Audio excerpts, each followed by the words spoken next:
All right, next up, we have Marek to talk about Celo's transition to an Ethereum L2. And we wanted to make sure this is more in depth around what you can look forward to. So instead of just talking about high level what's happening, we're going to actually talk about the specifics of how do we actually make affordable transactions happen. So without further ado, let's welcome Marek here on camera, and we'll have to get started. Thanks so much. It's really great to be here. I'm just going to bring up my slides. Cool. Sure. Pretty good to go. How are you guys doing today? Cool. Well, once again, it's really great to be here. My name is Marek Olszewski. I'm one of the co-founders of Celo. I challenged myself this year to do all my presentations using emojis. So you're going to see a lot of emojis here today. And if you like the format, definitely let me know on Twitter. I'm at Marek _. And then likewise, if you have any questions or any follow-ups, definitely do not hesitate to reach out. I just wanted to start. I don't know if there's a chat here or not, but sometimes it's nice just to kind of start with a bit of interaction. I like to ask, just how many people here either are regularly using Web3 products themselves or, have friends who might be normies who are using them. It looks like folks are watching on YouTube, so it's a little hard to kind of provide feedback. That's okay because, I've asked this question in in-person conferences, and typically, actually every time, the answer is very, very few people are actually raising their hand, on the order of maybe 5% or so. And that makes Vitalik sad, I would say, shown here in the form of a sad cat emoji. Why not? And it's a real shame because, I think this is the future that we want, right? Like we want millions, and billions of people streaming into the house of Web3, or I don't know, the Best Buy of Web3 here on a Black Friday. But it's sadly not the reality that we have today. The current reality looks a little bit more like this. There's just a few of us running around in like a really exciting Bed Bath & Beyond. We get to have all the fun, but others are sadly not having that fun. Luckily, a big part of why we don't have a lot of normies using Web3 platforms is around scalability. And of course, Ethereum has a really exciting roll-up-based scalability roadmap. And, we're super excited to be part of that with kind of the transition from an L1 to an L2, which we've started talking about over the last couple of weeks. And so before we get into kind of the L2 design and what we're doing there and why we think it's super exciting, I wanted to just share a few slides about what Celo is today, in case you're new to it. And I think first and foremost, not surprisingly, Celo is a fully EVM compatible network. It's currently a proof of stake network, and it's a proof of stake layer 1. It's been around for 3 years. It's been running really well. It's only had one production incident, and so it's definitely been hardened, I would say, over those 3 years. And it's a really elegant proof of stake consensus protocol with a lot of scalability and a lot of decentralization. But I think the thing that makes Celo unique is really its focus on ease of use. From the get-go, we built Celo thinking about what would it take for people to build dApps on top of Celo that were just easy to use for anyone in the world. And that meant really great mobile support. Celo has a really amazing ZK Snark-based client. It has this protocol called Social Connect that we'll talk about a little bit at the very end, which lets you send value to phone numbers. It has all of these really nice mobile features and a lot of really exciting and big popular dApps on Celo are in fact built in a mobile-first manner. To be really good for ease of use, I think you need things like gas abstraction. And so from the beginning, Celo has supported paying for gas with tokens natively using EOA addresses, so without the need for even account abstraction. And that's really, really amazing. And then to top it off, Celo was the first network to offset its CO2 emissions programmatically using block rewards. And so that's just a really nice cherry on top. And, because of that, first of all, other networks have followed, which we're really excited about, but also Celo has become kind of like a home for refi projects. There's just a lot of refi happening on Celo, which is really cool.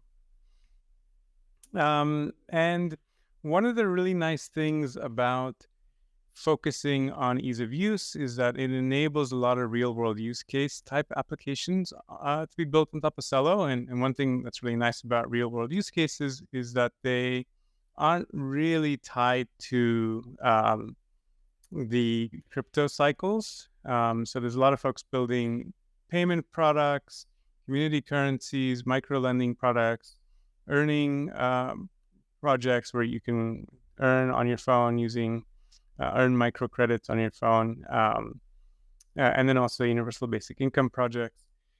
And all of these are not really tied to kind of bears and bull markets. And so that means that, they've been able to actually grow quite nicely, even in this bear market. And you don't have to take kind of my word for it. All of this is visible now on Dune. And so this is kind of what the active addresses look like on Celo, which is pretty cool to see. A lot of growth since March of this year, which is just unusual, I would say, in this market. And Nansen has a really cool table that shows, kind of compares the chains that they're tracking. And if you look at the last month, you look at the last 6 months, the active address changes on Celo are higher than any other chain that Nansen tracks. And I think if you look at the current data, we've also overtaken Phantom, which is really cool to see. Okay, so that's just what Celo is. Hopefully we're now all on the same page, but we're here really to talk about the L2 roadmap for Celo. And so I wanted to kind of dive into that right now. And, one of the interesting things about creating or transitioning an L1 to an L2 is that you end up with some constraints that I think are different and a little challenging, I would say, compared to if you're just launching a new L2 from scratch. And so what do those challenges look like? I would say there's two really major ones. The first is around throughput and transaction costs. And this is hence the title of the talk. On Celo, because we have a very scalable state consensus protocol, we can process a lot of transactions per second, which means that gas fees are very, very low on Celo.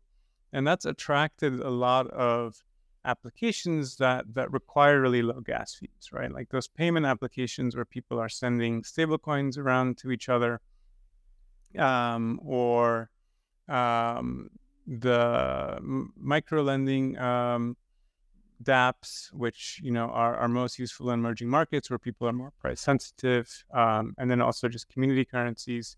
Any time that people are using crypto rails for medium of exchange use cases, people tend to be a little bit more sensitive around fees than elsewhere. And so we have a lot of those use cases on Celo, and it's difficult for us to transition to an L2 and then suddenly, increase gas fees to the order of tens of cents because we need to store transaction data on Ethereum.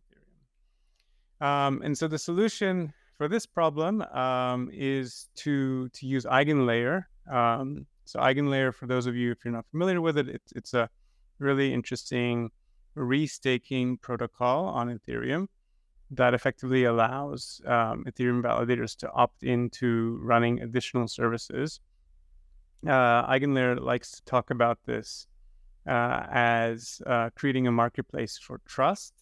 So if you think of each Ethereum validator as kind of an operator on or an actor in the network that offers some degree of trust, right? That they're going to validate the blockchain correctly.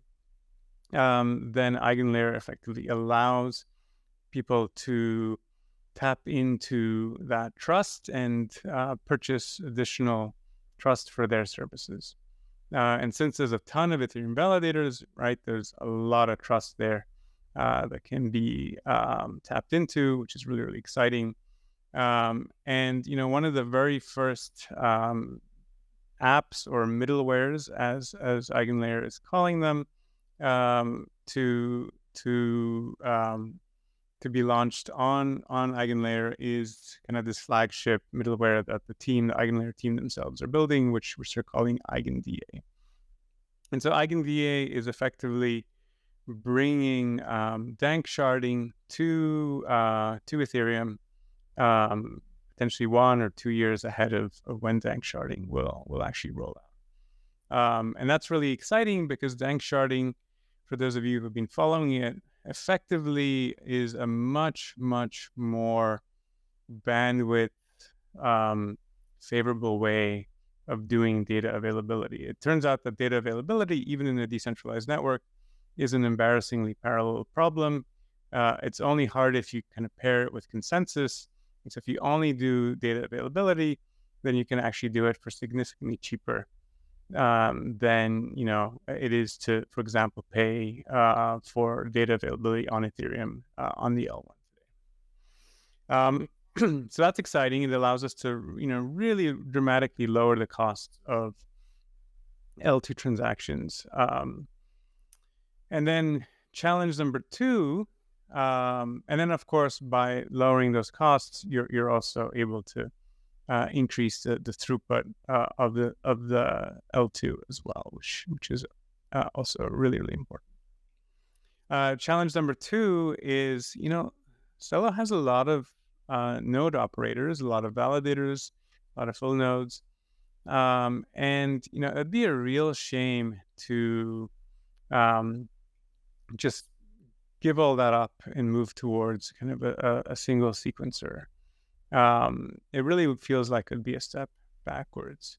Now, of course, I think many L2s today are looking at ways to run their sequencers across multiple nodes.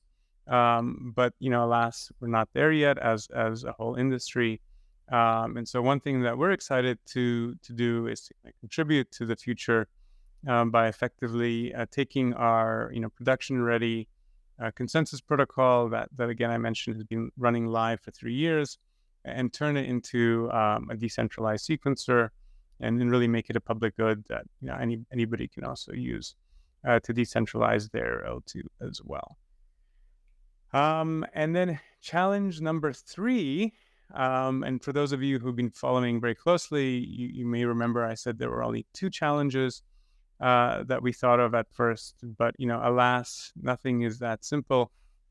As we were looking into this, we learned that there are actually additional things that we have to worry about, and this kind of additional challenge, this third challenge, really is one around finality. So Celo has offered 1 block finality since the network launched 3 years ago, and many L2s today they don't offer that same 1 block finality. And it's primarily for 2 reasons. I think it's you can have reorgs that happen on the L2 side, but you can also have reorgs that can happen on the L1 side that then affect the L2 state. And so in the design that we put together, we address both of these. The first is on the L2 front. Since Celo already has some economic security that guarantees this 1 block finality rule using slashing, for equivocation, it's possible for us to reuse this and make it so that validators today or decentralized sequencers tomorrow won't have to will be punished if they ever cause a reorg. And so that gives us some economic security. Again, that on the L2 front, you won't have reorgs.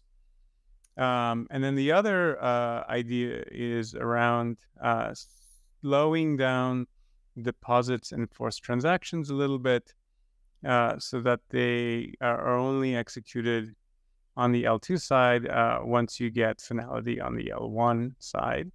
And this has, the downside that it makes kind of bridging just a tiny bit slower, but on the flip side, you end up having this resilience anytime the L1 reorgs, you won't have to reorg as well.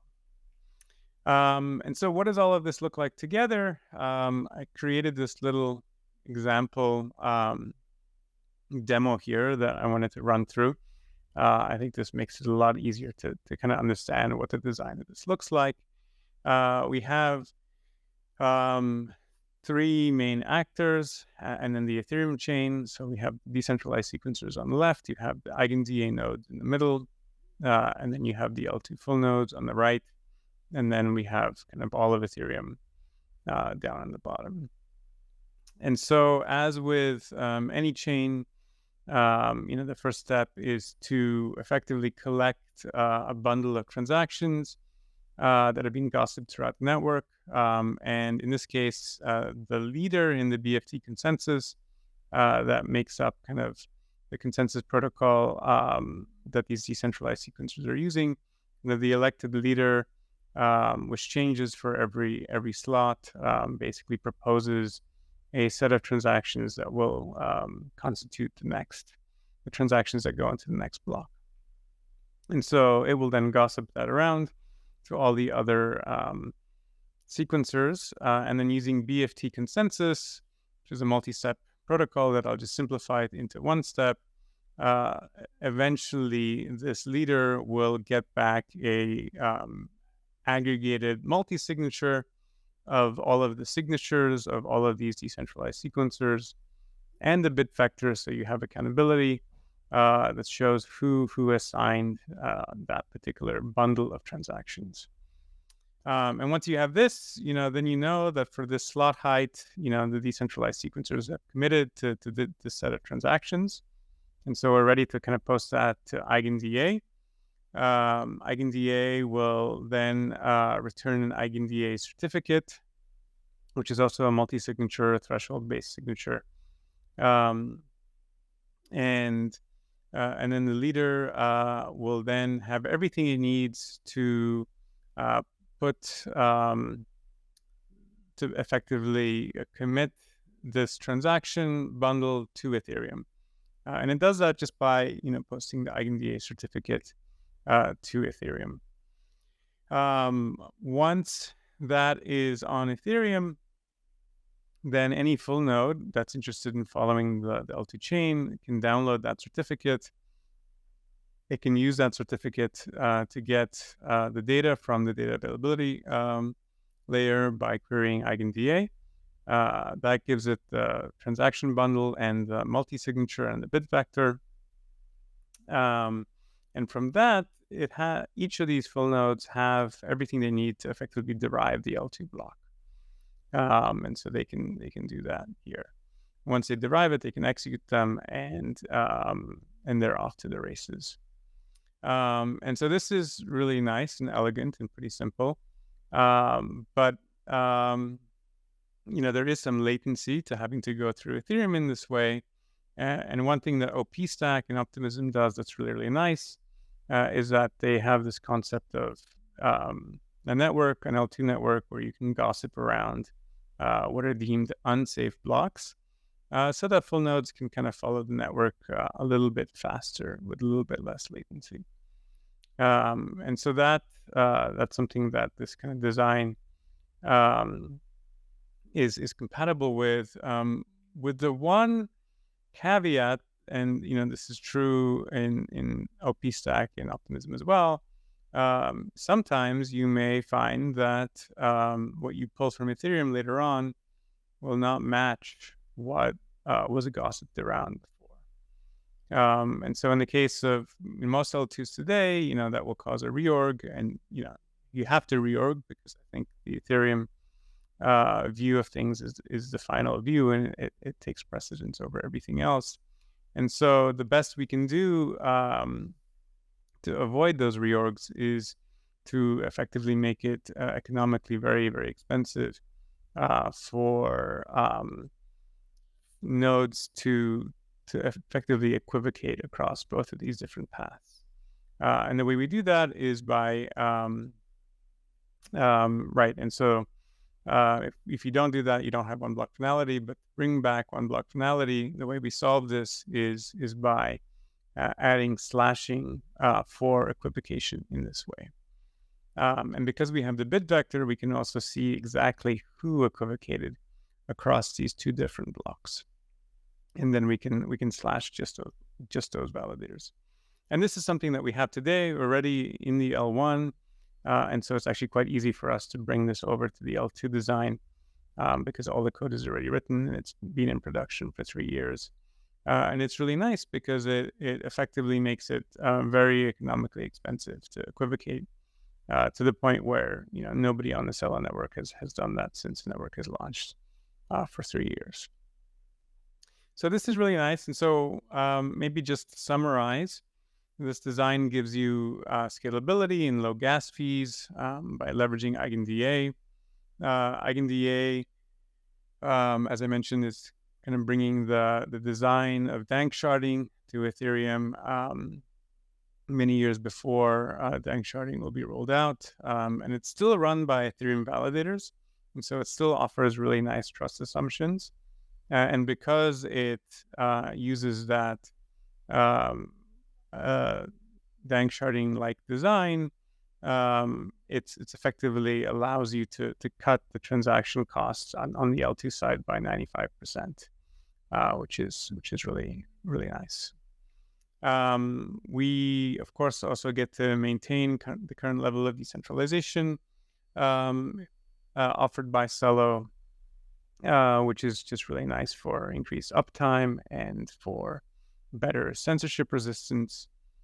And then finally, we worked really hard to also keep the one block finality design that Celo offers, which does come at the cost of a slightly slower native bridge, but ends up having much better UX.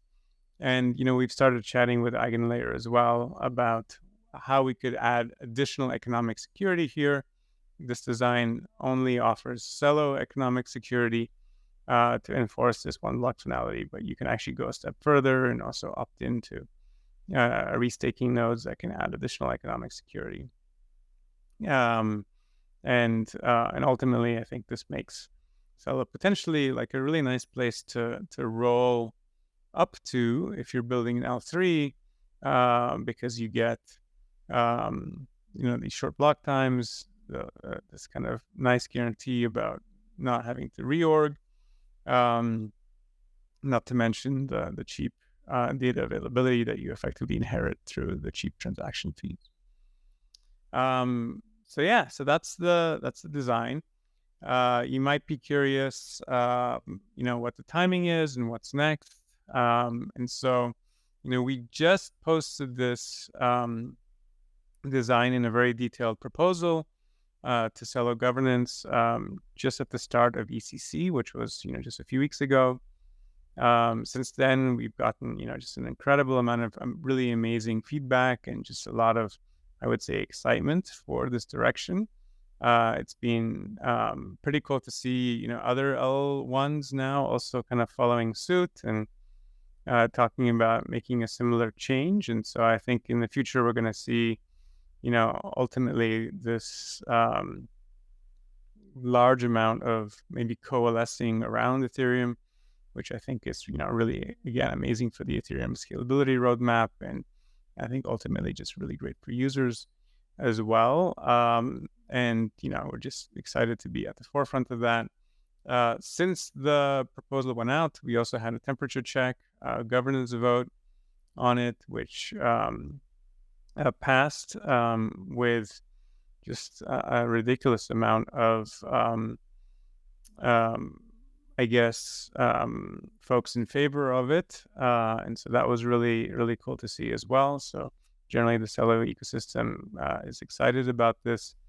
And so that means that, now the hard work begins. And, of course, it wasn't easy coming up with that architecture and that design. And we spent a lot of time working on it before making the proposal. But now we're working hard to turn that into an actual deliverable that we can use to then upgrade the network. But, when it comes to folks here, especially developers who are participating kind of in the hackathon this weekend, you might be wondering what this means for you. And there, the good news is that beyond all the benefits that will come from this, the increased alignment with Ethereum, the better bridging, better security, all of those things will effectively come for free because this will be hard forked into the network. Again, assuming that the folks running the actual Celo network are excited about the final deliverable, but it seems like that's the case based on the governance vote. This will ultimately be deployed through 2 hard forks that will upgrade Celo and transition over to this L2. And hard forks, just like on other networks, are very non-disruptive for people building dApps on top of the network. And so that means that you can effectively start building on Celo today and start benefiting from this future design and from all of the amazing features that Celo offers today. Since I had a lot of time for this talk, I thought maybe it would make sense to just spend a few moments talking about some of these cool features that are available today, and what you might be able to do on Celo both today and tomorrow.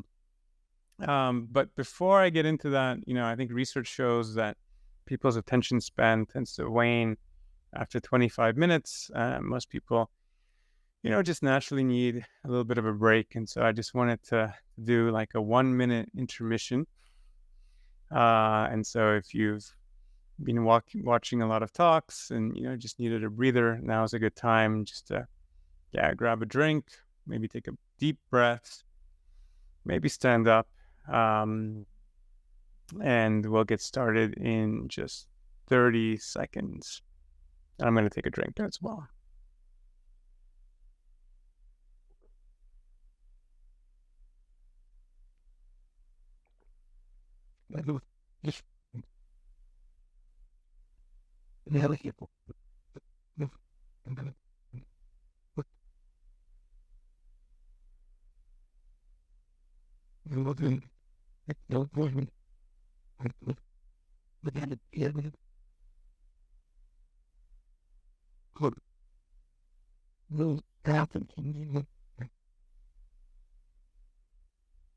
Awesome. So hopefully you had a moment to just take a deep breath, maybe get some water, stand up, and be ready for the next part of this talk. It's going to be much quicker than the first part. It's just a few more slides to go. But I thought frequently when chatting with builders, people are always very interested in learning about what's different, what can I do that's uniquely available on Celo that I can't do elsewhere. And so I thought it would be nice just to have a few slides to cover that. And so there'll be 3 of these cool things. There's actually many more, but it's just not too much to go through in any one talk. But I would say the very first cool thing that you may want to experiment with today on Celo, if you're building kind of a hackathon project, is kind of Celo's native gas abstraction that I mentioned before. So again, you can pay for gas with tokens on Celo. These tokens have to be allow listed through on-chain governance, and right now there's 3 tokens that are available: a US dollar stablecoin, a euro stablecoin, and a Brazilian real stablecoin. I think there's about 5 additional stable coins and actually some non-stable kind of DApp currencies as well that are going through governance right now. They're at various different stages of going through governance. And so this list will expand pretty quickly. But even just for the current assets today, one of the really nice things about building dApps that support paying for gas with these is, you can build use cases like payment use cases where you can send the stablecoin to someone.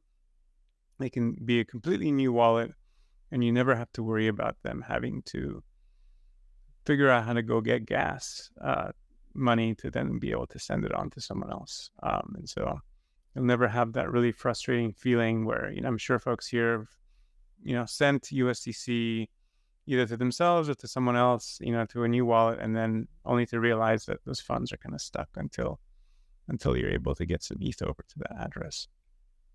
And so if you're interested in experimenting with this, I would say VM is probably one of the best ways to play around with this. VM, for those of you if you're not familiar with it, it's kind of a TypeScript focused alternative to either Web3.js or to Ethers.js. It's created by the folks who built WAGMI. It's really quite elegant. And they have now native support for paying for gas with tokens on Celo in their transaction objects. So this is really cool. If you're interested in playing around with this, learning a little bit more, the PM who worked on this, he gave a ACC talk a few weeks ago, and he has a nice GitHub repo with the slides to his talk and with some demos of this that you can find over at, I think his account is 0xArthurXYZ, and then he has this ECC presentation repo. So definitely check that out. Second cool thing is around address abstraction. So this is a little different than account abstraction. Celo has, since the beginning, made it possible for people to send payments to phone numbers and, in effect, map phone numbers and other social identifiers to wallet addresses. And this enables you to create some really, really cool experiences. The current incarnation of this offering is called Social Connect. And you can use Social Connect to effectively build apps that let you send cryptocurrency to phone numbers instead of to wallet, to public key derived addresses, like the ones that are, plaguing all of us in crypto today. And so this is really, really neat. It actually does this in a privacy preserving manner, which is really cool. It uses some really elegant multi-party computation to do that. And so it's a really, really cool design. And, you can build apps that let you send value to phone numbers even before the recipient creates a wallet. But you can also just build apps that tap into kind of this data and effectively allow you to tap into what, I believe is the biggest social graph in the world, which is kind of the amalgamation of everyone's contact lists on everyone's mobile phone. So this is arguably bigger than kind of the Facebook social network. So definitely check that out. You can learn more just by going to socialconnect.dev. It's really neat. Of course, Celo also supports account abstraction with 4337, and there's a whole bunch of API providers that offer that too. And so if you're excited about account abstraction, definitely check out Celo as well. But and you can pair that with address abstraction as well to build some really amazing experiences. And then finally, and this is the final kind of set of slides, the third really neat thing that I think is pretty exciting is something that we're calling wallet shortcuts. Now, this was really hard to create a series of emojis to represent shortcuts, so this was the best I could do. And shortcuts are a feature now being offered by Valora, which is kind of a flagship wallet on Celo. It's funded by some really incredible investors, including Polychain and Andreessen and SP Angel as well. And you can learn more about Valora at valora.xyz.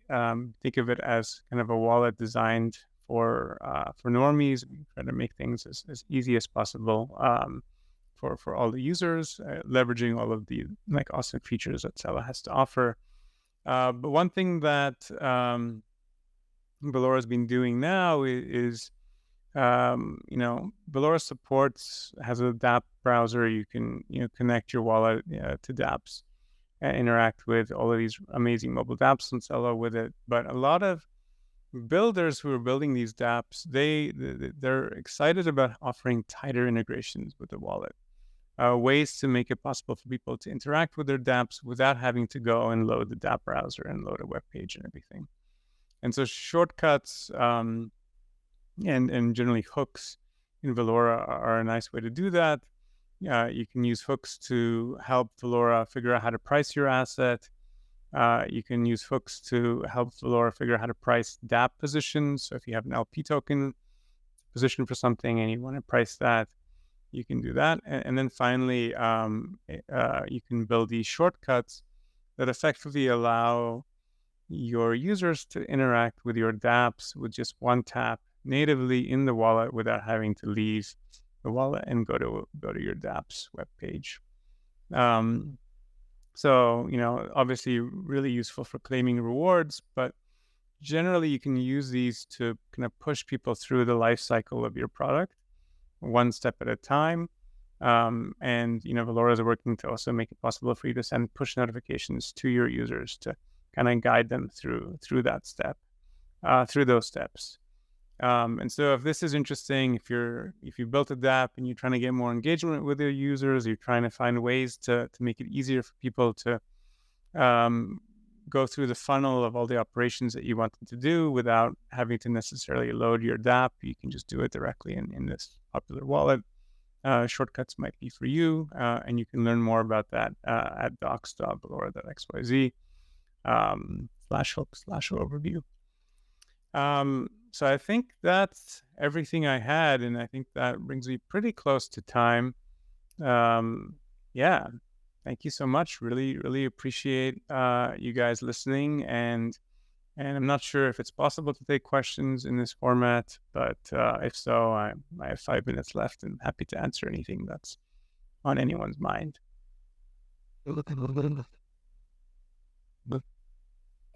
Hey, thanks again for all your time jumping in for Kartik. But yeah, thanks for the presentation and for being a part of this. I did ask if there's anybody who has questions in the chat, so if they kind of ask any questions, I'll surface them here. One of my questions around this presentation was just sort of understanding how you sort of made the decision, and maybe just your decision matrix around, Ethereum versus not transitioning to Ethereum within the Ethereum ecosystem, like choosing the OP stack versus kind of all the other opportunities out there. There's a lot of great stuff happening all over the Web3 ecosystem, and would love to just kind of hear a little bit more color around how you're thinking about OP stack versus other opportunities and what you consider. Yeah, it's a really great question. Yes, I think the Ethereum decision was a no-brainer for us. Celo's origin story was actually, we tried to build that wallet that I just shared, Valora, and we tried to build that on top of Ethereum 5 years ago. We wanted to build basically a global Venmo, global Cash App, global Revolut, accessible to anyone in the world. And not surprisingly, back then it was difficult to build that on top of Ethereum and make it easy enough to use for anyone in the world, especially if you wanted to also make it decentralized and connect with the light client and everything. And so that took us down the path of working on Celo, but in our mind, we were always part of an extension of the Ethereum ecosystem. We were just kind of the mobile real world use case extension to the Ethereum ecosystem. And back then, there was no other way to really accomplish what we wanted to do without, launching our own EVM compatible layer 1. But times have changed, and Ethereum has this incredible scalability roadmap that uses rollups, and it just made sense for us to propose to the community to transition into an L2, to be part of that roadmap, and almost to have this kind of coming home moment, right? Like coming back into the fold, so to speak. And we were just really excited to see that the whole ecosystem was very, very excited about the direction, and we saw just how many people voted yes on the proposal. And I think also the Ethereum ecosystem has been just really amazing about celebrating this as well. So that's on Ethereum. Why OP Stack? I think that's also a great question. I think OP Stack, it has a really nice modular design that I think really fits our needs really well, because it, as we talked about, there's a few things that we are working on that are different from other L2s that we think are important for Celo users. And the OP Stack code base just is very amenable to making those changes. So I think that's part of it. We're obviously very excited about the broader kind of OP network, and we have developers who are actually started off on Celo and have been building Bedrock that we're close to, and we just generally like the folks in the OP Stack ecosystem, and so I think that's another big part of it. I will add that since making the proposal, we've actually had a lot of inbound from a ton of really great projects in the Ethereum ecosystem that are I think offering to collaborate and find ways to potentially speed up the deployment of this. That was, I think, a surprise, but certainly a welcome surprise, and so it's just been really interesting having those conversations now as well. Amazing. Yeah, it's been great to see how much support the proposals got overall. It seems almost, you can almost call it unanimous, I would say, based on the vote. And and I mean, I even saw that Vitalik jumped in with some questions on the proposal as well. Lots of interest, lots of support. Really excited for the work that you are doing and the work that you presented here, and excited to see that will roll out back on top of Ethereum. Woohoo! Let's make it happen. Amazing. Well, thanks so much for your time. Really appreciate it. And have a great rest of your day. Have a great weekend. And going to move on to the next talk now. Awesome. Likewise. Thanks for having me. Have a great weekend, everyone.